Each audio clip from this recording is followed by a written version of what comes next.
Hello friends, আজকে কিন্তু বাপের বাড়িতে আমি রান্না করেছি সবার প্রিয় বাচ্চা থেকে বুড়ো ডিমের অমলেট দিয়ে আলু দিয়ে তরকারি।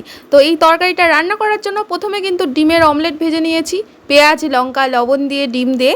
তো এবার কিন্তু তরকারিটা করব, তার জন্য প্রথমে কড়াই তেল দিয়ে নিলাম। তো এখানে তেলটা গরম হয়েছে কিনা দেখে নিলাম।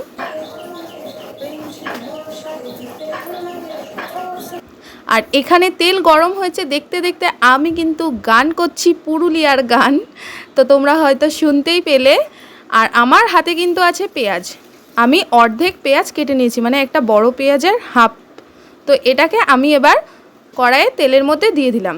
পেঁয়াজটা একটু ভাজা হলে ওর মধ্যে কিন্তু আমি দিয়ে দিচ্ছি কেটে রাখা ধুয়ে রাখা আলুটাকে দিয়ে নিয়ে ওর ভেতর আমি সামান্য পরিমাণ লবণ আবার সামান্য পরিমাণ হলুদ দিয়ে ভালো করে নাড়াচাড়া করে এটাকে কিন্তু ঢেকে দেবো। তো এইটা হতে বেশ কিন্তু টাইম লাগবে।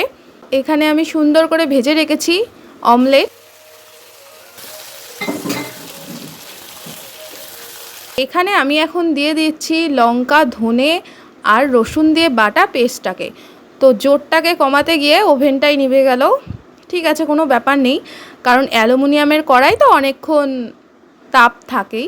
তো এবার কিন্তু দিয়ে দিলাম আদা বাটাটা, জিরে বাটাটা আমি কিন্তু সোমবারের সময় দেব, না হলে তরকারিতে টেস্ট হয় না।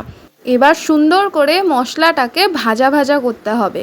আর এই দিকে কিন্তু গরম জল করে রেখেছি আগের থেকে। তরকারিতে গরম জল দিলে সব সময় তরকারি টেস্ট হয়, তোমাদের আমি প্রথম দিন থেকেই বলছি। তো এই দেখো মাও একটু নেড়ে দিচ্ছে আর আমি ওখানে দাঁড়িয়ে আছি, প্রচণ্ড গরম আজকে।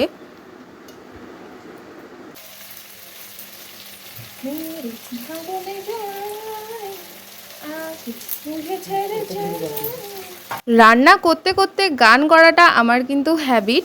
তো এইখানে মশলা কিন্তু ভাজা হয়ে গেছে, এবার মশলা ধোয়া জলটা আবার দিয়ে দিলাম। এখানে আরও একটু জল দিয়ে আমরা 5 মিনিট কষাবো, তাহলে যেইটুকুনি আলু সেদ্ধ হওয়া বাকি আছে সেইটুকুনিও আলু সেদ্ধ হয়ে যাবে।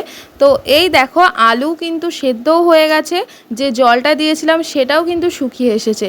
আর এবার কিন্তু আমরা দেব ঝোলের জল। একটু ঝোলের জলটা বেশি দিতে হবে, কারণ ডিমের অমলেট তো, ডিমের অমলেট কিন্তু ঝোল একদম মানে চুষে নেয়। তো আমাদের সেইভাবেই জলটা দিতে হবে। আমি একটু বেশি পরিমাণে জল দিলাম। জল দিয়ে নিয়ে এবার আমি দিচ্ছি হলুদ। প্রথমে কিন্তু লবণ দেব না, কারণ তরকারিটাকে ফোটাতে হবে। লবণ দিলে কি হবে, লবণ লবণ হয়ে যাবে, তরকারি ফুটে তরকারি কম হয়ে যাবে। তো এখন আমি লবণ দিইনি। এবার আমি তরকারিটাকে একটা গাবলায় নামিয়ে দেব, কারণ এখানে আমি এখন ফোড়ন দেব।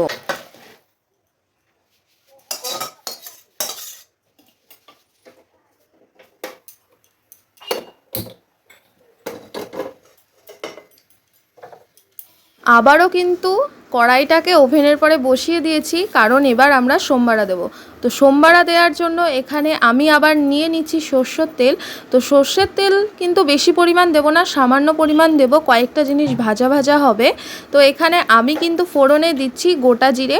গোটা জিরে খুব বেশি পরিমাণ না, সামান্য পরিমাণ কয়েকটা দিলেই হবে। গোটা জিরে দেওয়ার পরে আমি দেব তেজপাতা। তেজপাতাগুলো কিন্তু আগে থেকে ধোয়াই থাকে, ধুয়ে মুছে রাখা হয়, তাও মন মানে না, হাতটা চলে যায় নাইটিতে, তো নাইটিতে মুছেও নিয়েছি। আর এইখানে কিন্তু দিয়ে দিলাম শুকনো লঙ্কা। আর এই দেখো জিরেটা আগে থেকে বাটা ছিল, সেটা দিয়ে এটাকে হালকা করে আমরা ভাজবো, বেশি পুড়াবো না। পুড়ালে কি হবে, টেস্ট চলে যাবে, ভালো লাগবে না, গন্ধটাও বাজে হয়ে যাবে। তো হালকা হালকা ভাজা হলে এবার কিন্তু ঢেলে দেবো এই যে আগে থেকে নামিয়ে রাখা আলুর তরকারিটা। এটা কিন্তু মা ঢালছে, কারণ আমি ঢালতে গেলে আমার হাতে ভাপ লেগে যায় আর প্রচণ্ড ঝাঁঝ হয়, ওর জন্য আমি নাকে কাপড় দিয়ে রেখেছিলাম। আর এখানে পরিমাণ মতো ঝোলের লবণ দেব, কারণ আগে আমরা আলুতেও লবণ দিয়েছি, সেইভাবে পরিমাণ মতো ঝোলের লবণ দিচ্ছি। তো এটা খানিকক্ষণ ফুটবে। ফোটা হয়ে গেছে, এবার আমরা দিয়ে দেবো ভেজে রাখা ডিমের অমলেটগুলো। তো এখানে সুন্দর করে আমি অমলেট করে রেখেছি, সেগুলোকে দিয়ে দেব। তো আমরা 4 জন আছি, এখানে 8খানা অমলেট করা আছে। দেখো কত সুন্দর লাগছে, দেখেই তো আমার এখনই লোভ লেগে যাচ্ছে। তরকারিটা শেষের পথে এবার সামান্য পরিমাণ চিনি দিয়ে দেবো। আলুর যে কোনো কিছু করতে গেলে চিনি লাগবেই, আর চিনি দিলে তরকারির টেস্টটাই পাল্টে যায়। যারা যারা তরকারিতে চিনি দাও না, চিনি দিয়ে একদিন তরকারি খেয়ে দেখো কত সুন্দর টেস্ট লাগে। নেক্সট দিন তোমরা আবার চিনি দেবে যে তরকারিটা এত সুন্দর হয়েছে তো চিনি দেবো। অনেকেই ভাবে যে চিনি দিলে তরকারি মিষ্টি হয়ে যাবে, কিন্তু এটা ভুল কথা। আমরা লবণটা ইউজ করি, তো ওতে সামান্য পরিমাণ চিনি দিলে লবণটা আর চিনির মাত্রাটা ঠিকঠাক থাকে, মানে টেস্টটাও সুন্দর হয়। তো এই দেখো এখানে কিন্তু মা গরম মশলা বেটে আমাকে দিয়ে দিল, আর এখানে গরম মশলাটা দিয়ে খানিকক্ষণ নাড়াচাড়া করে তরকারি কিন্তু নামিয়ে দেব। তো আমাদের তরকারি রেডি। ভালো লাগলে অবশ্যই বাড়িতে ট্রাই করো তোমরা, আর রেসিপিটা ভালো লাগলে একটা লাইক করো। ভালো থেকো, সুস্থ থেকো। নেক্সট ব্লগে খুব তাড়াতাড়ি দেখা হচ্ছে। টাটা।